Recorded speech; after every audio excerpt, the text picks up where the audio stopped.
नमस्कार दोस्तों, स्वागत है आप सभी लोगों का the Eklavya IAS academy Dehradun में। मेरा नाम है अंशुल त्रिपाठी और आप सभी लोगों का मैं द एकलव्य आईएएस एकेडमी के इस यूट्यूब चैनल पर हार्दिक स्वागत करता हूं। आज की इस वीडियो को बनने के पीछे कारण है कि उत्तराखंड पब्लिक सर्विस कमीशन ने जो लेक्चरर के लिए टेंटेटिव डेट दी है 6 अप्रैल की, उसके रिगार्डिंग हम बात करने वाले हैं कि उसमें आप लोगों का एक पेपर है स्क्रीनिंग का, जिसमें जीएस जनरल स्टडीज एक बहुत इंपॉर्टेंट रोल प्ले करता है।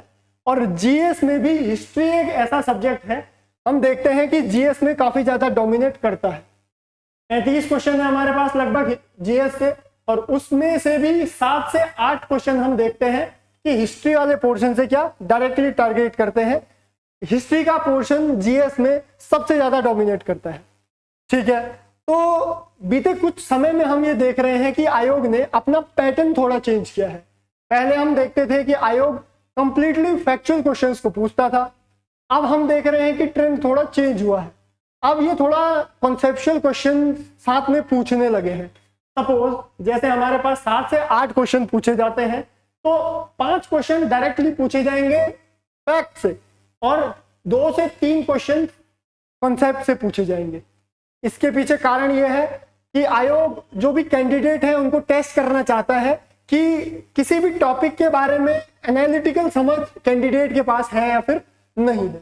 ठीक, तो इस कॉन्सेप्ट को, इस फैक्ट को कम से कम समय में कैसे तैयार किया जाए, कौन से पोर्शन, कौन सा सेक्टर है जहां पर हमें ज्यादा फोकस करना चाहिए, कौन से क्वेश्चंस हैं जो ज्यादा आने के चांसेस हैं, ये सब कुछ हम आज की वीडियो में डिस्कस करने वाले हैं।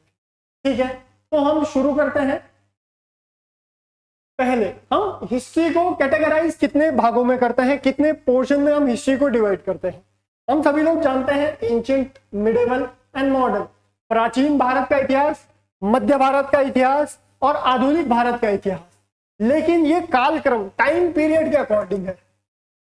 टाइम पीरियड के अकॉर्डिंग हमने डिवाइड किया है कि इससे इस तक हमने एंशिएंट में पढ़ा, इस घटना से इस घटना तक, इस समय से इस समय तक हमने मध्य भारत में पढ़ा, और फाइनली इस घटना से इस घटना तक हमने मॉडर्न में पढ़ा। जैसे हम देखते हैं कि प्राचीन भारत के इतिहास में हम शुरू करते हैं कहां से? पाषाण काल से, स्टोन एज से। स्टोन एज यानी वो समय जब इंसान के पास कुछ भी नहीं था, सिर्फ पत्थरों से हथियार बना रहा था, और काम क्या था? जानवरों को मारना, फूड गैदर करना और पेट पालना, बस इतना काम था। उसके बाद धीरे धीरे धीरे धीरे हम खत्म कहां पर करते हैं एंशिएंट इंडिया को? एक राजा हुए, वर्धन डायनेस्टी भी, हर्षवर्धन, इसके टाइम पीरियड पर हम क्या करते हैं? एंशिएंट इंडिया को समाप्त कर देते हैं। ठीक, हर्षवर्धन के बाद हम देखते हैं कि भारत में विदेशी आक्रमणकारी आए। इनमें कौन कौन आए? अरब आए, तुर्क आए, ये लोग आए। इन लोगों ने क्या किया? भारत पर आक्रमण किया और यहां पर अपनी सत्ता को क्या किया? स्टैब्लिश किया, स्थापित किया।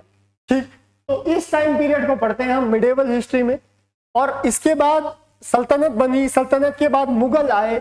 अब मुगल जब डाउनफॉल की तरफ थे, मुगल साम्राज्य जब समाप्त हो रहा था औरंगजेब के बाद, तो वहां पर हम मिडिवल हिस्ट्री को पढ़ना क्या कर देते हैं? समाप्त कर देते हैं, वहां पर मिडिवल हिस्ट्री खत्म।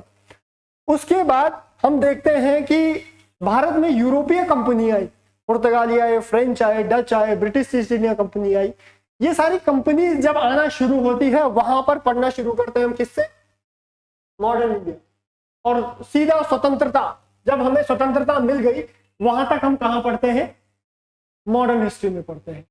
तो ये हमने जो कालक्रम है उसको कैटेगराइज किया है। ये हमने समय के आधार पर, घटनाओं के आधार पर क्या किया है? इसको डिवाइड किया है। ये बेसिक इंट्रोडक्शन है, हम सभी लोग जानते हैं। ठीक है, नेक्स्ट जो मैं आप लोगों को बता रहा था कि फैक्ट के बेसिस पे कैसे प्रश्न पूछे जा सकते हैं, वो थोड़ा देख लीजिए। हम जानते हैं कि हमारे देश का नाम भारत भी है, इंडिया भी है, जम्मू द्वीप भी कहते हैं इसको, हिंदुस्तान भी कहते हैं इसको। इन अलग अलग नामों के पीछे कारण क्या है? कॉन्सेप्ट इनको कहा जाता है। ठीक है, कारण क्या है? कारण देखिए, हम जानते हैं इंडस रिवर, इंडस रिवर जिसे हम सिंधु नदी भी कहते हैं, इसके नाम पर, इंडस के नाम पर नाम पड़ा है इंडिया। ठीक है, जानते हैं हम सभी लोग। लेकिन हिंदू, हिंदू शब्द कहां से आया? सभी लोग जानते हैं कि पर्शियन लोग, फारसी जो लोग हैं, वो शॉर्ट का प्रोनाउंसिएशन करने में क्या थोड़ा उनका वीक होता है, वो श प्रोनाउंसिएशन नहीं कर पाते, एस एच नहीं कर पाते, श एस नहीं कर पाते, स ये प्रोनाउंसिएशन वो नहीं कर पाते। तो उन्होंने कहा कि सिंधु, सौ वो बोल नहीं पाए तो वो सिंधु से हुआ हिंदू, ठीक है, तो यहां से हिंदू नाम आया। अब इन पारसी लोगों ने नाम ग्रीस पहुंचाया, ग्रीस पहुंचाया नाम, ठीक है। अब ग्रीस वालों ने कहा कि केवल नाम के आधार पर हम नहीं देख सकते, तो उन्होंने लोकेशन के आधार पर, जियोग्राफिकल लोकेशन के आधार पर कैसे जाना कि पश्चिमी नदी उनके हिसाब से वेस्ट में पड़ती है, तो पश्चिमी नदी का जो क्षेत्र है उसको किस नाम से जाना गया, भारत, इंडिया नाम से जाना गया, ठीक है। ये कॉन्सेप्ट है। अब इसमें आपके बोर्ड में प्रश्न कैसे पूछे जाएंगे, आपका बोर्ड क्वेश्चन कैसे पूछ सकता है कॉन्सेप्ट के आधार पर, ये पूछ सकता है कि किस माइनॉरिटी का इन्फ्लुएंस था, किस माइनॉरिटी का इन्फ्लुएंस था भारत का नाम हिंदुस्तान या हिंदू पढ़ने। बेसिक हिंदुस्तान कैसे नाम पड़ा ये हम आगे देखेंगे, लेकिन बेसिक शब्द हिंदू की फाउंडेशन किस माइनॉरिटी की वजह से पड़ी, तो हमारे पास आंसर हो जाएगा क्या, पर्शियन, पारसी, ठीक। ये क्वेश्चन अगर हम देखें तो अगर हम कॉन्सेप्ट पढ़ते हुए चले तो इजी लगता है, लेकिन अगर कोई सिर्फ फैक्ट पढ़ने वाला इंसान देखे तो उसके लिए काफी मुश्किल बन जाता है क्वेश्चन, ठीक है। अब जम्बू द्वीप, बहुत फेमस नाम, जम्बू द्वीप क्यों कहा जाता है, जम्बू द्वीप इसीलिए कहा जाता है, ये जो सब कॉन्टिनेंट वाला एरिया था, एक उपमहाद्वीप वाला क्षेत्र था, इस क्षेत्र पर जम्बू के पेड़ बहुत ज्यादा होते थे, ठीक। तो जिस महाद्वीप पर, जिस उपमहाद्वीप पर जम्बू के पेड़ लगे हुए थे, बहुत सारे मात्रा में पाए जाते थे, तो उस द्वीप को कह दिया क्या, जम्बू द्वीप, ठीक है, जम्बू द्वीप के नाम से जाना, ठीक। अभी हमने देखा कि ग्रीक तक ये हिंदू पहुंच गया, हिंदू शब्द का प्रोनाउंसिएशन पहुंच गया है। आपको मैंने बताया कि मध्य भारत में तुर्क आए, अरब आए, उसके बाद मुगल डायनेस्टी स्थापित हुई। ये बेसिकली ये सब लोग क्या थे, इस्लामिक ओरिजिन से थे, इस्लाम धर्म को मानने वाले थे। तो इन लोगों ने क्या नाम दिया कि जो हिंदू लोग हैं, हिंदू लोग हैं जिस क्षेत्र में रहते हैं उसे कहा इन लोगों ने क्या, हिंदुस्तान, हिंदुस्तान नाम का। अब उन्होंने बताया भी कि हिंदू किसे कहा, हिंदू उन्होंने कहा बेसिकली जो लोग पहले का धर्म, जो उस क्षेत्र में रह रहे हैं और पहले का धर्म मानते हैं, जो उनके पूर्वजों से चला आ रहा है, उस धर्म को मानते हैं, उनको बेसिकली उन्होंने कहा वो क्या है, वो है हिंदू असली, ठीक है। तो ये कंसेप्ट है, यहां से प्रश्न बन सकते हैं आप लोगों के पास, ठीक।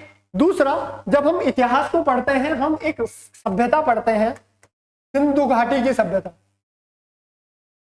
जिसको हम कहते हैं Indus valley, Indus valley civilisation, ठीक है। इस इंडस वैली सिविलाइजेशन के साथ साथ, ये तो हमारे क्षेत्र में चल रही थी इंडस वैली सिविलाइजेशन, और क्षेत्रों में चल रही थी, जैसे इजिप्ट की सिविलाइजेशन, मेसोपोटामिया की, ग्रीस की सिविलाइजेशन, ठीक। इन सिविलाइजेशंस में जो सबसे पुरानी है और जो ब्रेक नहीं हुई है, डिसकंटिन्यू नहीं हुई है, वो सिविलाइजेशन कौन सी है हमारे पास, ओल्डेस्ट कंटिन्यूअस कल्चर ट्रेडिशन कौन सा है हमारे पास, चाइना का और इंडिया का।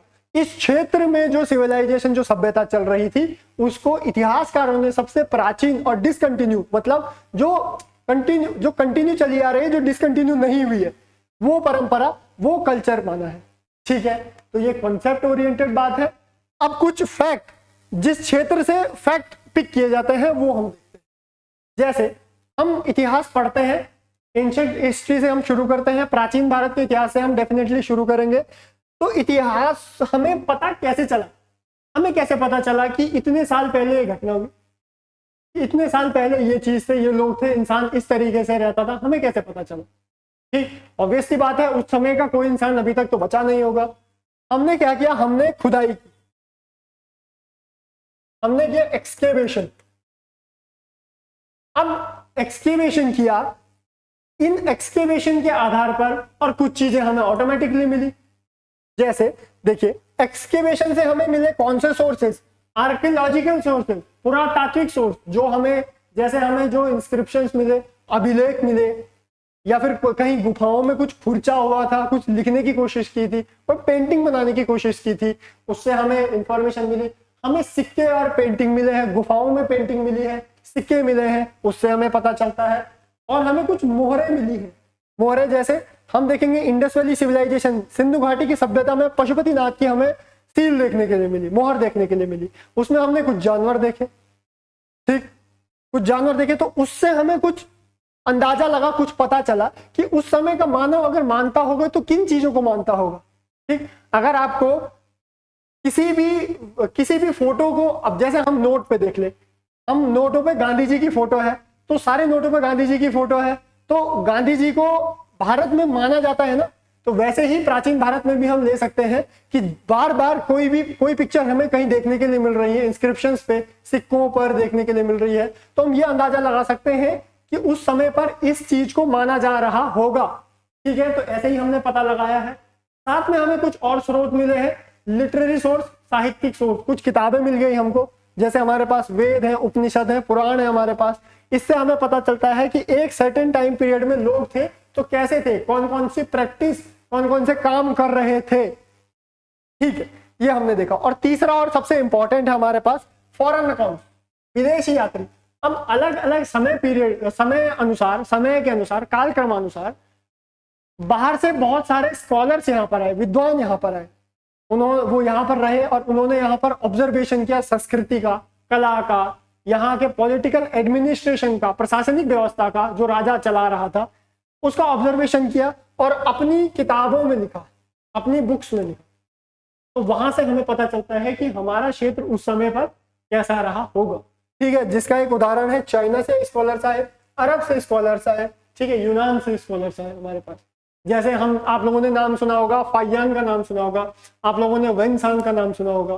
तो ये बाहर से स्कॉलर्स आए यहाँ पर स्टडी करने की, यहाँ पर आखिर आपने इंडिका एक बुक पढ़ी है, मेगास्थनीज की बुक है, ठीक, तो वो आया था, वो चंद्रगुप्त मौर्य के टाइम पीरियड पे आया था। उसने पॉलिटिकल एडमिनिस्ट्रेशन देखा मौर्य डायनेस्टी का, ठीक, स्पेशली इसीलिए ही वो आया था। तो ये सब चीजें पढ़ते हैं हम फॉरेन अकाउंट में।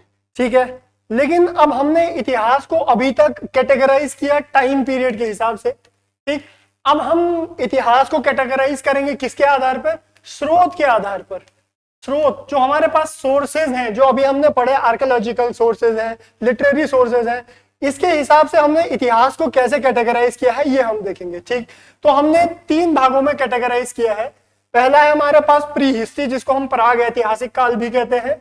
दूसरा है हमारे पास प्रोटो हिस्ट्री, जिसे हम आद्य ऐतिहासिक काल कहते हैं। और तीसरा और सबसे इंपॉर्टेंट, क्योंकि मैक्सिमम क्वेश्चंस किसी भी परीक्षा में हो यहां से पूछे जाते हैं, सबसे इंपॉर्टेंट ऐतिहासिक काल, जिसको हम हिस्टोरिकल टाइम पीरियड कहते हैं। इन 3 भागों में हमने क्या किया है, सोर्सेज के आधार पर हिस्ट्री को कैटेगराइज किया गया है। अब क्या है इनकी स्पेशलिटीज? तो हम प्री हिस्ट्री किसे कहते हैं? जहां पर हमको केवल आर्कियोलॉजिकल सोर्सेज, यानी जहां पर हमको केवल पुरातात्विक साक्ष्य मिले हैं, जिस समय के हमें केवल पुरातात्विक साक्ष्य मिले हैं, जानकारी ही हमें केवल पुरातात्विक साक्ष्यों के आधार पर मिलती है, उसे हम रखते हैं किसमें? प्री हिस्ट्री में रखते हैं। ठीक है, समझ गए हम।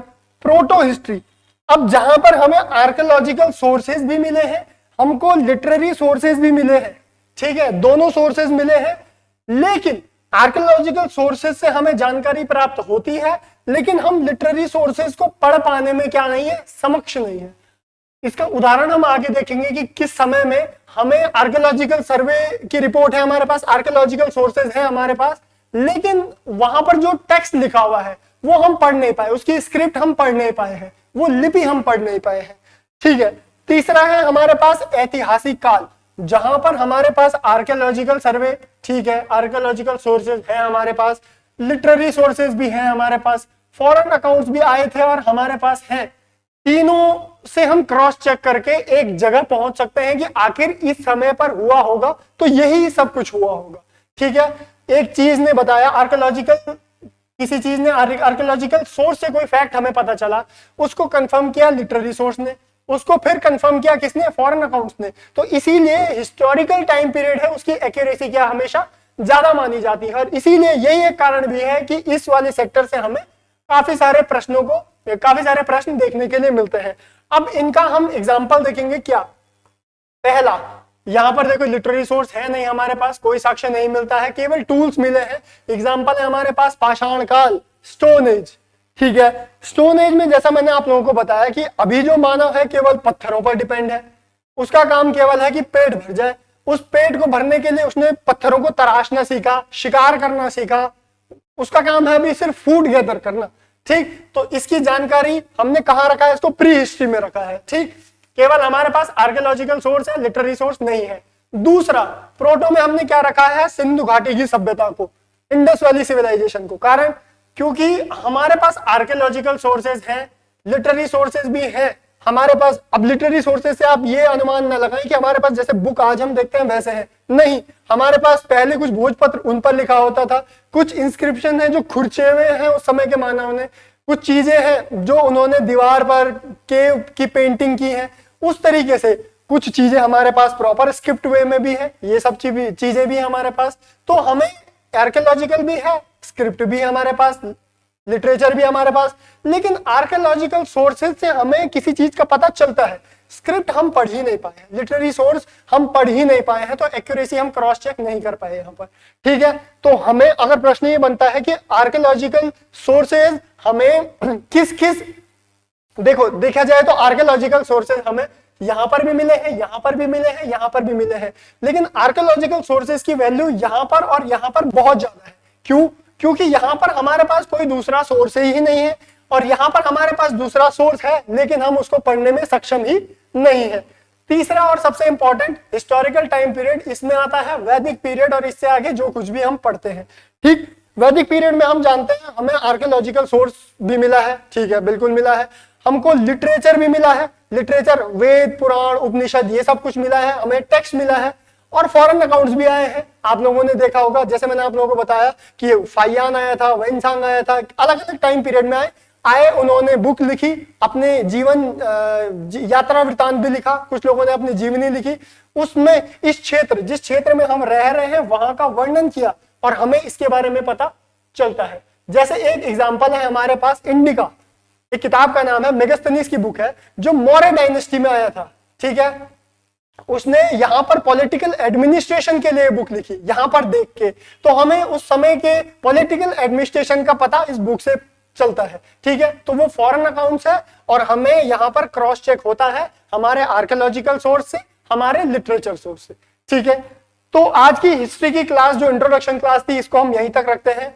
आप लोगों की जानकारी के लिए बता दूं, अगर आप इस लेक्चरर बैच, अगर आप देहरादून में हैं और देहरादून में ऑफलाइन क्लासेस तैयारी करना चाहते हैं, तो आप यहाँ नीचे कुछ नंबर स्क्रॉल हो रहे होंगे, आप वहां पर कनेक्ट कर सकते हैं, आपको कंप्लीट डिटेल मिल जाएगी।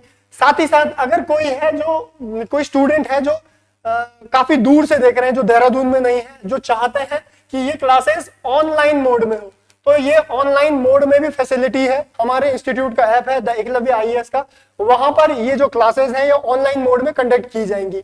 आप लोगों को भी कोई भी जानकारी चाहिए होती है लेक्चरर के रिगार्डिंग, इस एग्जाम के रिगार्डिंग, स्क्रीनिंग के रिगार्डिंग, तो आप इन नंबर्स पर कॉल कर सकते हैं। अगर आप डिटेल जानना चाहते हैं तो प्लीज इन नंबर पर कॉन्टेक्ट कीजिए। आज के लिए हम इस क्लास को यहीं तक रखते हैं।